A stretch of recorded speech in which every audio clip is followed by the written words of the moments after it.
The gunshot echoed through the darkened valley like a crack of thunder, sending Dahlia Sullivan scrambling beneath her bed with shaking hands pressed against her ears.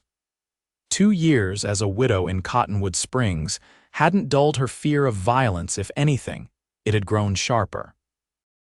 When the second shot rang out, followed by the distant thunder of hoofbeats, she knew trouble was riding straight toward her isolated homestead.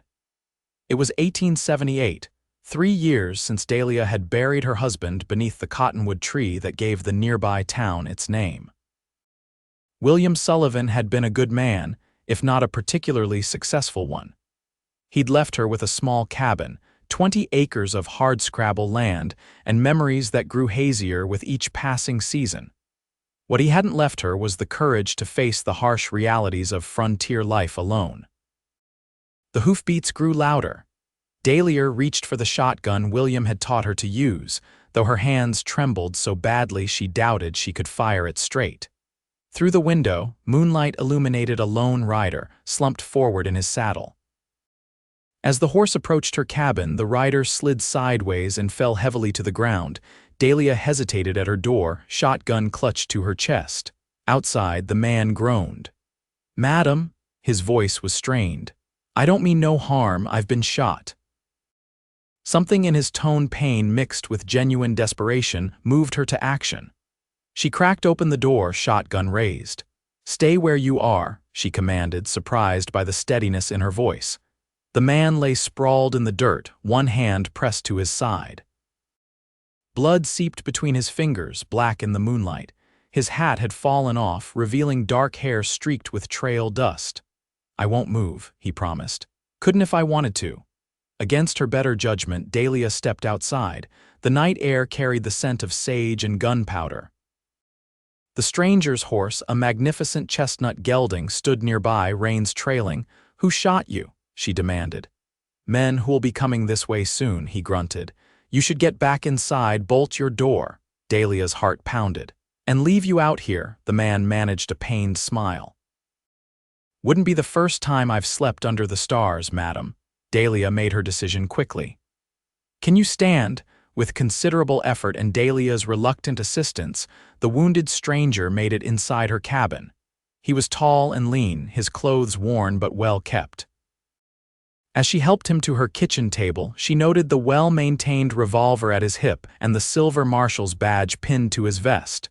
"You're a lawman," she stated, relief evident in her voice. "Samuel Winters," he confirmed, wincing as he settled onto a chair. "U.S. Marshal." Dahlia lit a lamp and examined his wound. The bullet had torn through his side but appeared to have missed anything vital. She set about cleaning and bandaging it, grateful for the nursing skills she'd learned during the war. "Those men," she said as she worked. "Who are they?" "Rawlins' gang." "Been tracking them for 3 weeks. Marshal Winters grimaced as she applied pressure to the wound. "They robbed a bank in Fort Smith, killed 2 people. Dahlia's hands faltered. "And now they're heading this way." "Not likely," he reassured her. "Lost them in the hills south of here. They think I'm dead or soon will be." The sound of a match striking made Dahlia jump. The Marshal had lit a cigarette, his eyes apologetic. "Pardon the vice, madam. Helps with the pain." Dahlia noticed his hands were steady despite his injury. "You can sleep in the spare room tonight," she said. "In the morning I'll ride for the doctor in town." "Much obliged." His eyes met hers, unexpectedly kind.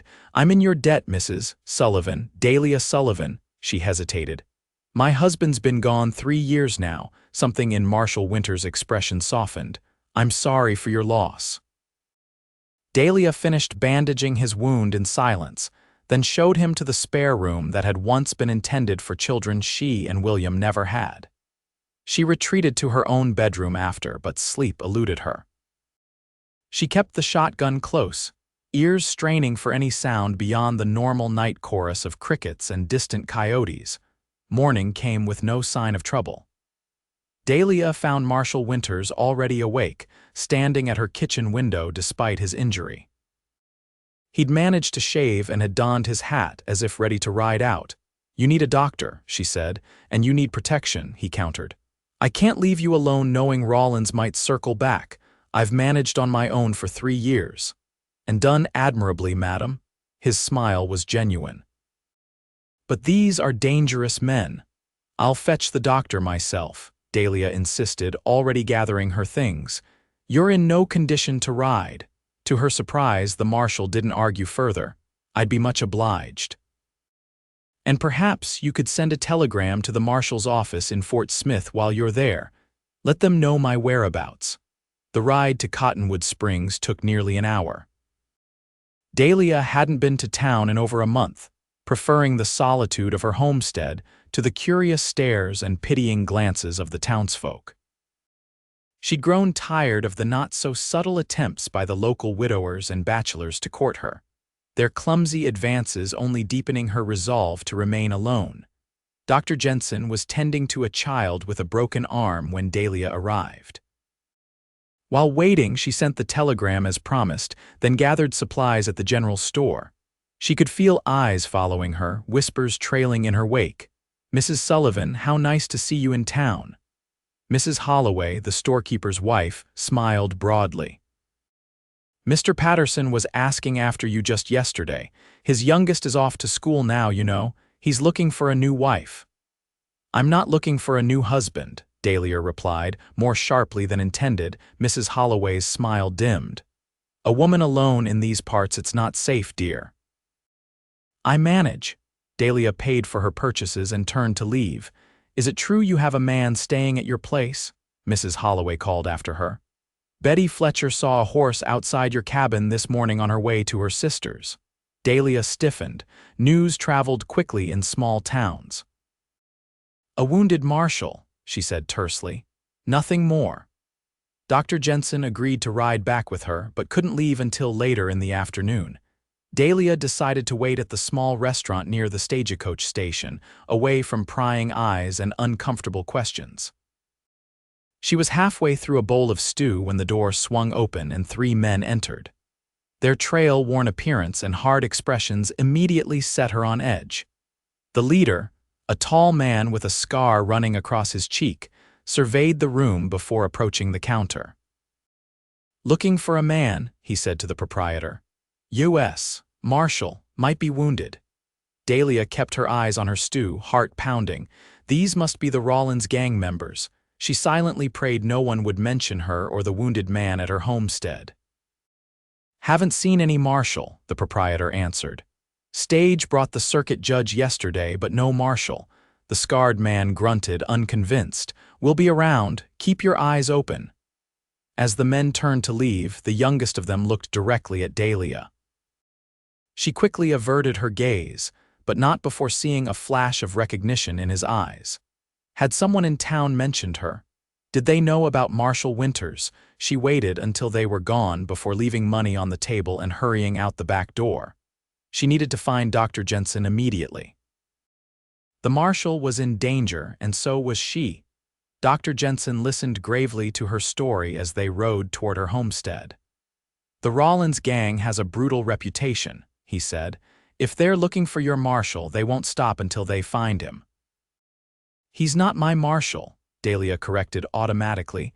The doctor gave her a sidelong glance. "Either way, you're both in a precarious position." They arrived to find Marshal Winters standing on her porch, revolver drawn. He lowered it when he recognized them, but his expression remained tense. "3 riders passed by about an hour ago," he said once they were inside. "Kept their distance, but they were watching the cabin." Dr. Jensen examined his wound while Dahlia stood by the window, scanning the horizon. "The gang is in town," she told him. "They're asking about you."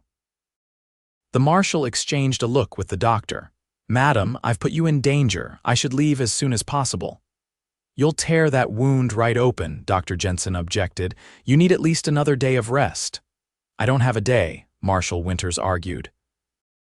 "And Mrs. Sullivan shouldn't suffer for my presence." "I'm not afraid," Dahlia said, then immediately recognized the lie in her words. "That is, I am afraid, but I won't turn you out injured." The marshal's eyes softened. "You're a brave woman, Mrs. Sullivan." "No," she corrected, turning back to the window. "I'm a woman who's afraid of nearly everything, especially men and their violence." A silence fell over the room. Dr. Jensen busied himself repacking his medical bag. Fear is reasonable, Marshal Winters finally said, his voice gentle. But you should know, Mrs. Sullivan, fear ends beside me. I won't let any harm come to you. Dahlia turned, surprised by the quiet conviction in his words. For the first time, she truly looked at him, at the steadiness in his blue eyes, the lines of determination around his mouth, the capable hands that held his badge with obvious pride. Something stirred within her, a feeling she hadn't experienced in years. I should get back to town, Doctor. Jensen said, breaking the moment. People will talk if I'm gone too long. He handed Dahlia additional bandages and a bottle of laudanum. Change the dressing tomorrow. Don't let him exert himself. After the doctor left, an awkward silence settled between Dahlia and the Marshal. She busied herself preparing dinner, aware of his eyes following her movements. You've made a good life here, he observed. On your own. I've survived, she corrected. It's not the same thing. No, I suppose it isn't. He shifted in his chair, wincing slightly. May I ask about your husband? Dahlia hesitated, then sat across from him. William was a dreamer, came west with big plans for cattle ranching. The drought took our herd and pneumonia took him soon after. I'm sorry. What about you, Marshal? No wife waiting somewhere? A shadow crossed his face. There was someone once. She couldn't abide the life of a lawman's wife. Can't say I blame her. Their conversation was interrupted by the sound of approaching horses. Marshal Winters was on his feet instantly, gun drawn despite his injury. Get down, he ordered, moving to the window. It's them. Dahlia's blood ran cold. How many? All three. He checked his ammunition. Mrs. Sullivan, is there somewhere you can hide? I have a root cellar, she said, pointing to a trapdoor partially hidden beneath a rug, but I won't hide while you face them alone. This is my fight, not yours. They're on my land, she countered, reaching for her shotgun. That makes it my fight, too, a voice called from outside. Marshal Winters, we know you're in there. Send out the woman and we might let you live. Marshal Winters shook his head. Get to the cellar, Mrs. Sullivan, please. Something in his eyes' concern, not condescension, made Dahlia reconsider. She nodded reluctantly and moved toward the trapdoor. Marshal Winters, the voice called again. Last chance, I'm coming out, the Marshal shouted back. The woman's not involved. Sam, no, Dahlia whispered, the familiar version of his name slipping out unbidden. He gave her a reassuring smile. Fear ends beside me, remember? Trust me. Before she could protest further, he moved to the door, keeping his injured side away from it. I'm coming out unarmed, he called. Let's talk like civilized men. Dahlia watched through a crack in the curtains as Marshal Winters stepped onto the porch, hands raised. The three men were spread out, rifles trained on him. The leader, the scarred man Dahlia had seen in town, stepped forward. Where's the money, Marshal? He demanded. Safe in Fort Smith, Marshal Winters replied calmly. Along with your brother, Rawlins. He's singing quite a tune about your operation. The scarred man, Rawlins, snarled. You're lying. Am I? Why do you think I was able to track you so easily? Family loyalty only goes so far when hanging's on the table. Dahlia could see Rawlins' companions exchanging uncertain glances. A seed of doubt had been planted. Even if that's true, Rawlins said, you're still dying today. I don't think so. Marshal Winters lowered his hands slightly. My backup should be arriving any minute. Full contingent of deputies from Fort Smith. You're bluffing, Rawlins spat, but Dahlia could hear the uncertainty in his voice. Maybe, maybe not. But ask yourself this, is it worth the risk? You're already wanted for robbery, add killing a U.S. Marshal, and there won't be a territory you can hide in. For a tense moment, Dahlia thought Rawlins would shoot regardless. Then the youngest gang member spoke up. Jed, maybe we should cut our losses, head for Mexico while we can. Rawlins hesitated, clearly torn. What about him? He nodded toward Marshal Winters. By the time he gets back to civilization, we'll be long gone, the third man reasoned. Dahlia held her breath as Rawlins considered.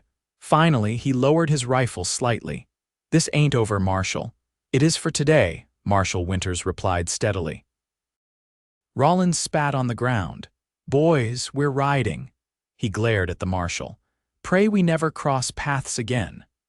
Dahlia watched in disbelief as the three men mounted their horses and rode away, throwing occasional glances over their shoulders. As soon as they were out of sight, she rushed outside to where Marshal Winters stood, still watching the horizon. "Are they really gone?" she asked. "For now." He swayed slightly, and Dahlia realized the confrontation had drained what little strength he had. "You need to rest," she insisted, helping him back inside. "That was either the bravest or most foolish thing I've ever witnessed." "Sometimes there's not much difference between the two," he replied with a weak smile. That night, after checking his bandages and giving him a dose of laudanum for the pain, Dahlia sat by her window, watching for any sign of the Rawlins gang's return. The Marshal's words echoed in her mind, "Fear ends beside me." Strange how comforting those words felt, coming from a man she barely knew. The next morning brought clear skies and no sign of trouble. Marshal Winters looked better, his color improved and fever gone. He sat at her kitchen table, sipping coffee while she prepared breakfast. "I should be able to ride by tomorrow," he said.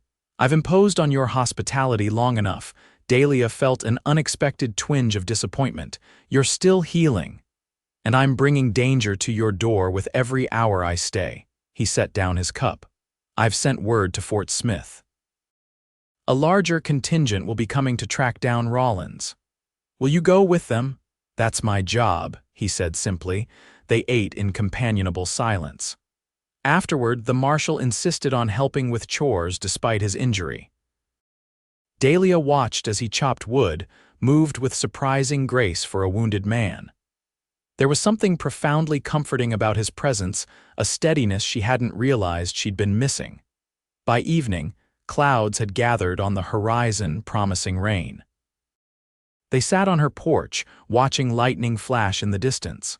Marshal Winters had fashioned a rough checkerboard, and they played by lamplight as the first drops began to fall.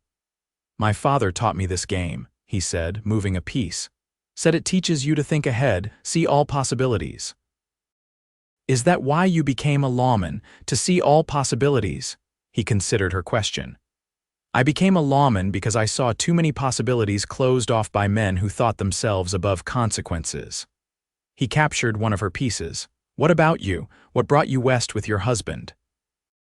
"Dreams," she said simply. "William had so many of them, I just followed."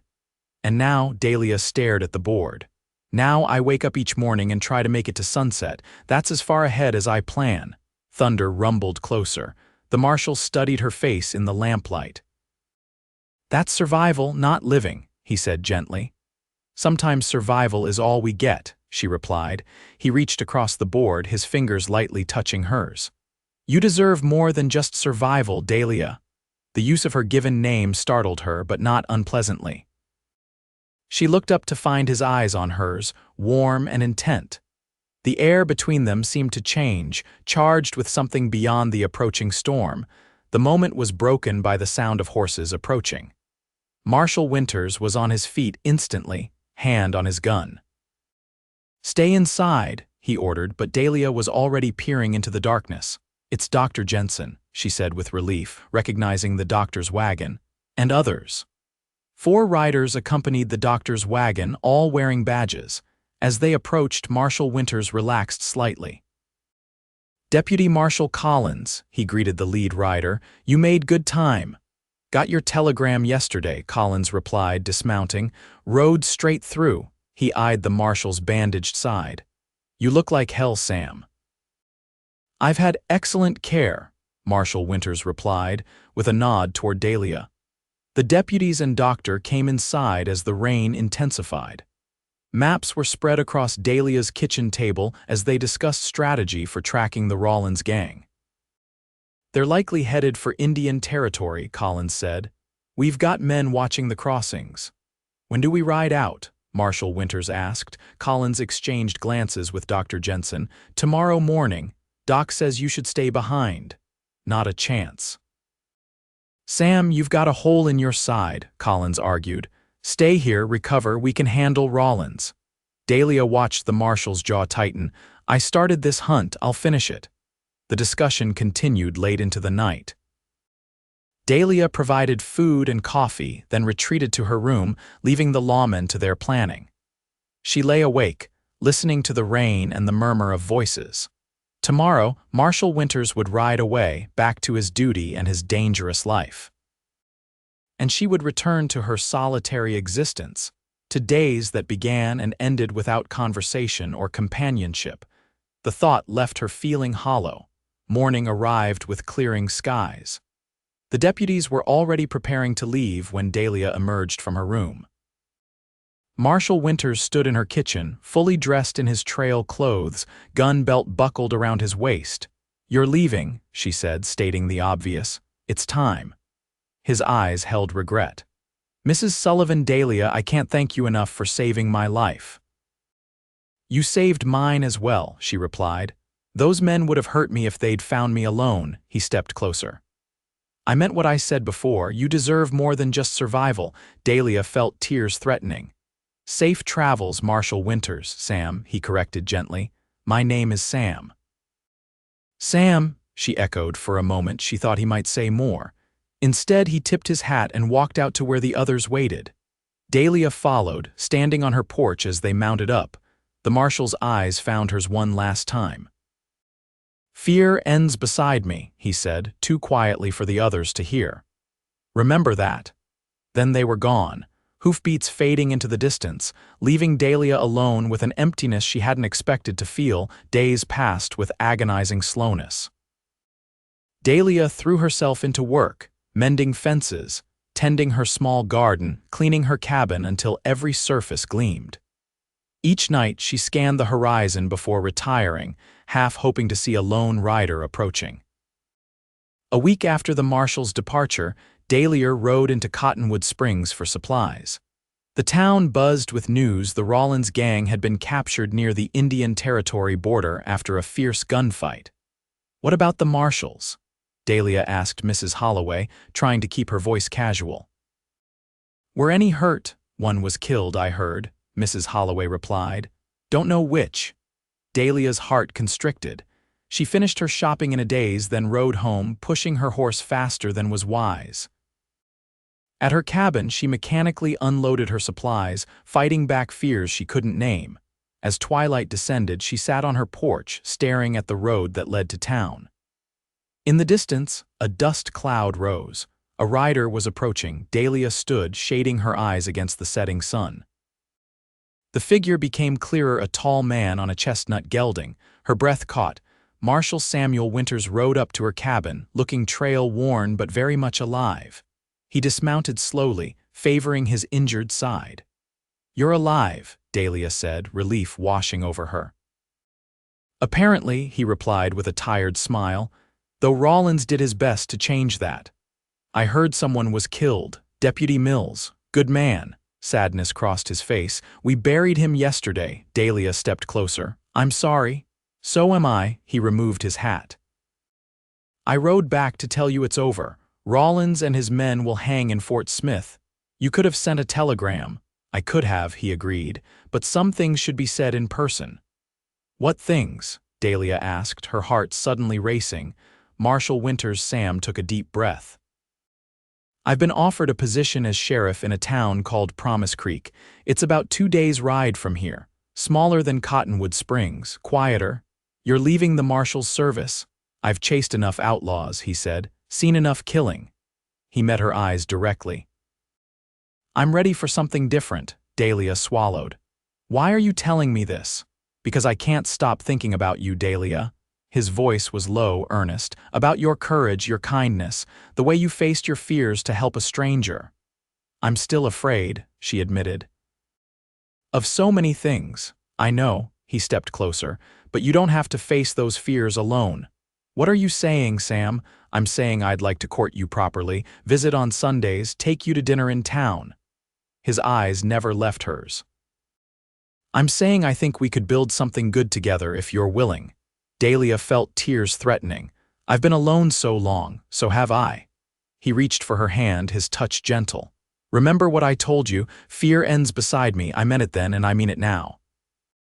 "Promise Creek," she said, testing the name. "Is it pretty there?" Sam smiled, hope lighting his eyes. Beautiful, green valleys, clear streams, good people. I'd need to sell this place. No rush, he assured her. We can take our time, do things right. Dahlia looked around at the homestead she'd maintained through sheer determination. For 3 years, it had been her prison as much as her sanctuary. The thought of leaving terrified her, but the thought of remaining alone terrified her more. I'd like that, she said finally. For you to court me, I mean. The smile that spread across Sam's face was like sunrise breaking through clouds. May I kiss you, Mrs. Sullivan? I think you'd better, she replied, surprising herself with her boldness. His lips met hers gently at first, then with growing passion as she responded. When they finally parted, Dahlia felt something she hadn't experienced in years: hope, bright and undeniable. Stay for supper, she invited. Tell me more about Promise Creek. As they walked into her cabin together, Dahlia realized the fear that had defined her existence was already beginning to recede. Beside this man, with his steady strength and gentle heart, she could envision a future beyond mere survival. A future where fear ended and truly living began. By the following spring, Dahlia Sullivan had become Dahlia Winters, sheriff's wife of Promise Creek. Their wedding had been small but joyful, attended by Dr. Jensen, Deputy Collins, and a few others who had witnessed the beginning of their unlikely romance.